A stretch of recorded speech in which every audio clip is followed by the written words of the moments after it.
Hello, Year 3. It's really good to see you. I hope you've enjoyed RE this half term, even if it has been online and not how we might like to do it in the classroom. We've looked at Jewish practices, so we started by looking at the bar mitzvah and bat mitzvah.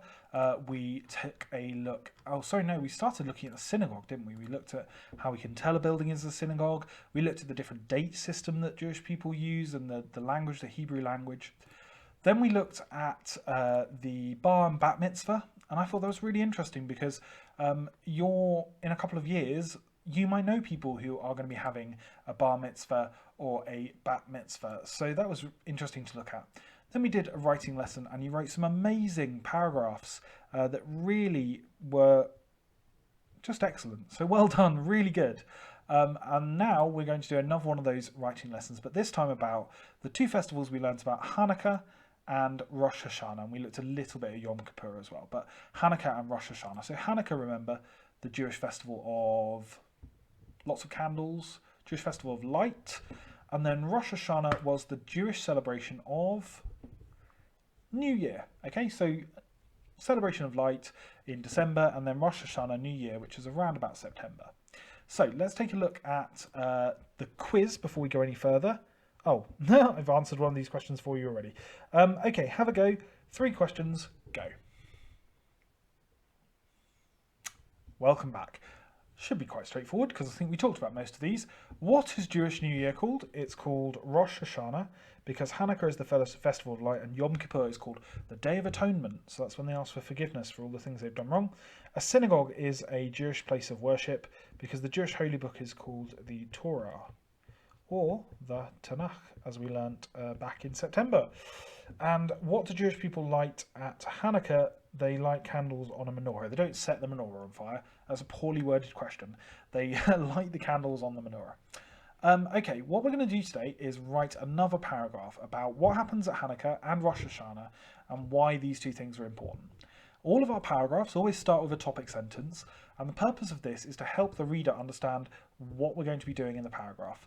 So today's is, it is very important for Jewish people to celebrate their festivals and pass on their traditions from generation to generation.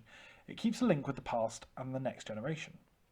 Now, Judaism has been around for longer than almost any other religion. There are a few that are older, but Judaism is much older than Christianity, much older than Judaism, much older than Judaism, much older than Islam, sorry, much older than Sikhism, much older than Buddhism.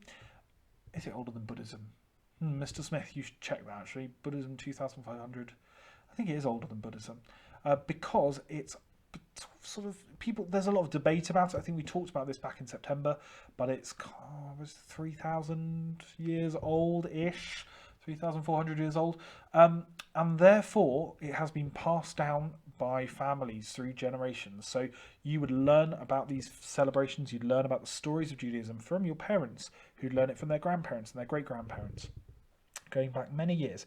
So this idea of tradition and passing on tradition is very important in Judaism.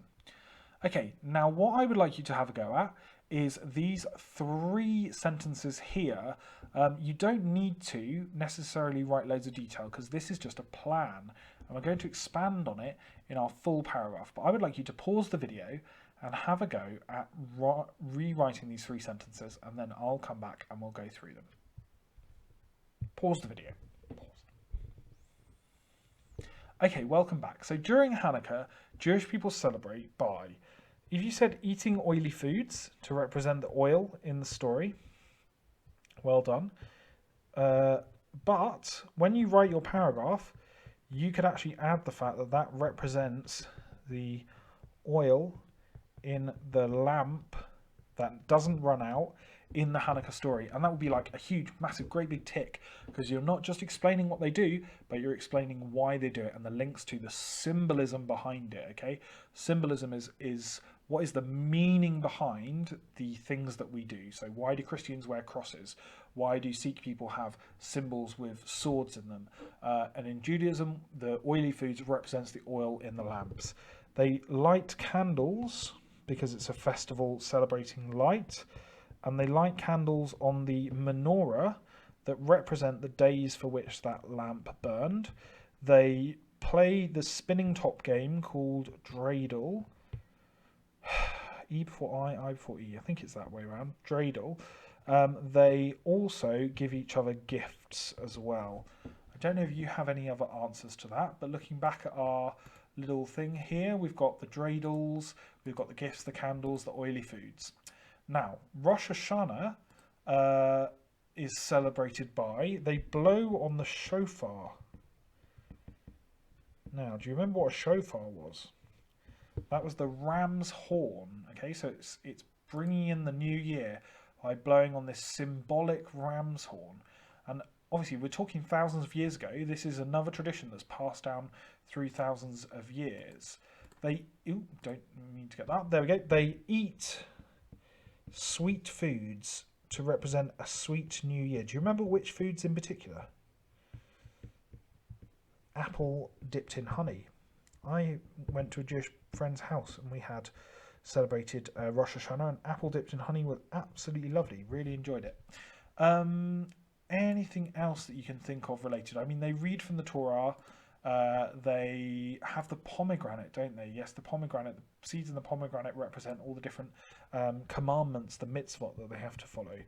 So the pomegranate, and I'm going to make a note there that the seeds equal the number of mitzvot that they have to follow. So it'd be impressive if you got that in.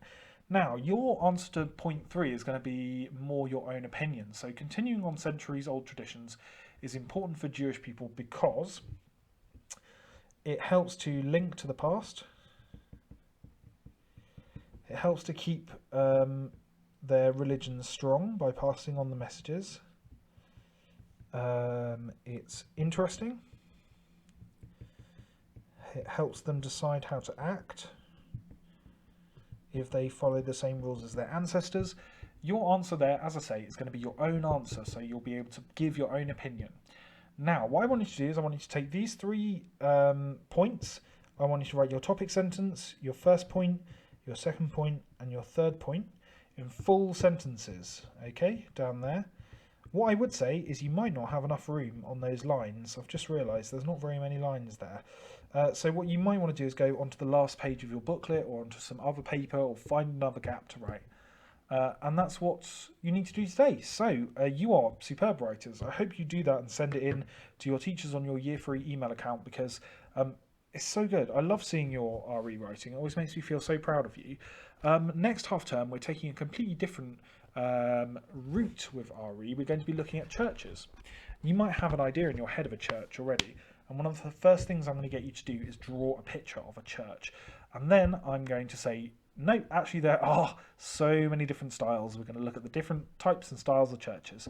We're going to look at what happens inside a church and all the different bits and bobs. And then you're going to get the chance to design your own church, which should be really enjoyable. So I'll see you then. I hope you have a wonderful rest over half term. And I look forward to teaching you RE again in a week or two's time. See you later, Year 3. Well done for this half term. It's been brilliant.